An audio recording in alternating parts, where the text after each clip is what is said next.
ನಮಸ್ಕಾರ ಸಿನಿಮಾ ಪ್ರೇಮಿಗಳೇ, ಇವತ್ತು ನಾವು ಮಾತನಾಡಲಿದ್ದೇವೆ ಜೂನಿಯರ್ ಮೂವಿ. ಜುಲೈ 18ರಂದು ರಿಲೀಸ್ ಆದ ಮೂವಿ ಮತ್ತು ಅದು ಕನ್ನಡ ಮತ್ತು ತೆಲುಗು ಭಾಷೆಯಲ್ಲಿ ರಿಲೀಸ್ ಆಗಿದೆ. ಈ ಮೂವಿ 1000 ಕೋಟಿ ದಾಟುತ್ತಾ? ಬನ್ನಿ ನೋಡೋಣ ಈ ರಿವ್ಯೂವಲ್ಲಿ. ಈ ಚಲನಚಿತ್ರದಲ್ಲಿ ನಮ್ಮ ಕನ್ನಡ ಚಿತ್ರರಂಗದ ಕ್ರೇಜಿ ಸ್ಟಾರ್ ರವಿಚಂದ್ರನ್ ಅವರು ತಂದೆಯ ಪಾತ್ರವನ್ನು ವಹಿಸಿದ್ದಾರೆ.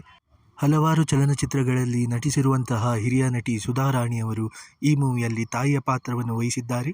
ಈ ಮೂವಿಯ ನಾಯಕಿಯಾಗಿ ಶ್ರೀಲೀಲಾ ಅವರು ನಟಿಸಿದ್ದಾರೆ.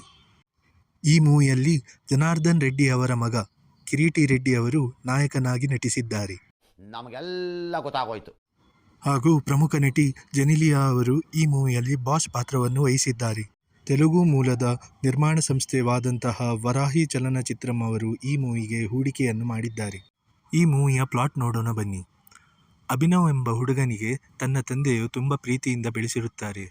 ಇದೇ ಪ್ರೀತಿ ಆ ಮಗನಿಗೆ ಪ್ರಾಬ್ಲಮ್ ಆಗಿರುತ್ತೆ. ಆದುದರಿಂದ ಅವನು ತಂದೆಯಿಂದ ದೂರ ಬಂದು ಒಂದು ಇಂಜಿನಿಯರಿಂಗ್ ಕಾಲೇಜಲ್ಲಿ ತನ್ನ ಅಭ್ಯಾಸವನ್ನು ಮಾಡುತ್ತಿರುತ್ತಾನೆ. ಈ ಸಂದರ್ಭದಲ್ಲಿ ನಾಯಕ ಅಭಿನವ್ ತನ್ನ ಮೂವಿ ನಾಯಕಿಯಾದ ಶ್ರೀಲೀಲಾನನ್ನು ಕಾಲೇಜಲ್ಲಿ ಭೇಟಿಯಾಗುತ್ತಾನೆ. ಈ ಸಮಯದಲ್ಲಿ ಅಭಿನವ್ಗೆ ನೈತಿಕ ನಿರ್ಧಾರಗಳನ್ನು ತೆಗೆದುಕೊಳ್ಳುವ ಸಂದರ್ಭಗಳು ಬರುತ್ತವೆ. ಇದನ್ನೆಲ್ಲ ಆ್ಯಕ್ಷನ್, ನೃತ್ಯ ಹಾಗೂ ಭಾವನಾತ್ಮಕ ಸಂವಾದಗಳೊಂದಿಗೆ ಚಿತ್ರಿಸಲಾಗಿದೆ. ಮೊದಲಿಗೆ ಕಿರೀಟಿ ರೆಡ್ಡಿ ಅವರ ನಟನೆ. ಈತನ ಇದು ಮೊದಲನೇ ಚಿತ್ರ ಎಂದು ಎನಿಸುವುದೇ ಇಲ್ಲ. ಉತ್ತಮ ಡ್ಯಾನ್ಸ್, ಫೈಟ್ ಮತ್ತು ಎಕ್ಸ್ಪ್ರೆಷನ್ಸ್ ಅನ್ನು ನೀಡಿದ್ದಾರೆ. ಕಿರೀಟಿ ರೆಡ್ಡಿ ಅವರು ಎಷ್ಟೇ ದುಡ್ಡಿನ ಹಿನ್ನೆಲೆ ಇದ್ದ ಫ್ಯಾಮಿಲಿಯಿಂದ ಬಂದರೂ ತಮ್ಮ ಆ್ಯಕ್ಷನ್, ಸ್ಟೈಲ್, ಪರ್ಫಾರ್ಮೆನ್ಸಿಂದ ಈ ಮೂವಿಯಲ್ಲಿ ಸ್ಟ್ಯಾಂಡ್ಔಟ್ ಆಗಿದ್ದಾರೆ.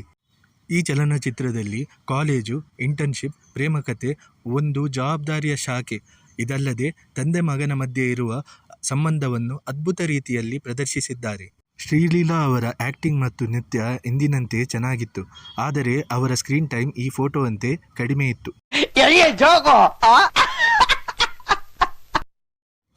ಈ ಚಿತ್ರದ ಇಮೋಷನಲ್ ಆ್ಯಂಗಲ್ ಅಂದರೆ ತಂದೆ ಮತ್ತು ಮಗನ ಸಂಬಂಧ ತೋರಿಸಿರುವ ರೀತಿ ತುಂಬ ಟಚಿಂಗ್ ಆಗಿತ್ತು. ಈ ಮೂವಿಯ ಮೊದಲಿನಿಂದ ಕೊನೆಯವರೆಗೂ ನಮ್ಮ ಕ್ರೇಜಿ ಸ್ಟಾರ್ ರವಿಚಂದ್ರನ್ ಸರ್ ಅವರ ಆ್ಯಕ್ಟಿಂಗ್ ಎಂದಿನಂತೆ ಅದ್ಭುತವಾಗಿತ್ತು. ಸುಧಾ ರಾಣಿ ಅವರು ಈ ಮೂವಿಯಲ್ಲಿ ತಾಯಿ ಪಾತ್ರವನ್ನು ಚೆನ್ನಾಗಿ ವಹಿಸಿದ್ದಾರೆ. ಜೆನಿಲಿಯಾ ಅವರು ಬಾಸಿಗಿರುವ ಆ್ಯಟಿಟ್ಯೂಡ್ ಆಗಲಿ, ಫ್ಯಾಮಿಲಿ ಇಮೋಷನ್ಸ್ ಆಗಲಿ ಚೆನ್ನಾಗಿ ನಟಿಸಿದ್ದಾರೆ. ಈ ಮೂವಿಯ 2ನೇ ಭಾಗದಲ್ಲಿ ಕೆಲವು ಟ್ವಿಸ್ಟ್ಗಳಿವೆ. ಅದನ್ನು ನೋಡಿದಾಗ ನಿಮಗೆ ಈ ಥರ ಭಾವನೆಗಳು ಬರುವ ಸಾಧ್ಯತೆ ಇದೆ. ಅದು ಬೇರೆ, ಇದು ಬೇರೆ, ಎಲ್ಲ ಸಪರೇಟ್, ಬರೀ ನಾಟಕ ಅಷ್ಟೇ. ಫೈನಲ್ ರಿವ್ಯೂ ಕೊಡಬೇಕೆಂದರೆ ಜೂನಿಯರ್ ಒಂದು ಒಳ್ಳೆ ಫ್ಯಾಮಿಲಿ ಎಂಟರ್ಟೈನ್ಮೆಂಟ್ ಮೂವಿ ಆಗಿದ್ದು, ಹೊಸ ನಟ ಕೀರ್ತಿ ಮತ್ತು ನಮ್ಮ ರವಿಚಂದ್ರನ್ ಸರ್ ಅವರ ಆ್ಯಕ್ಟಿಂಗ್ ಜೊತೆಯಾಗಿ ನೋಡಲು ನಮಗೆ ಖುಷಿಯನ್ನು ಕೊಡುತ್ತದೆ.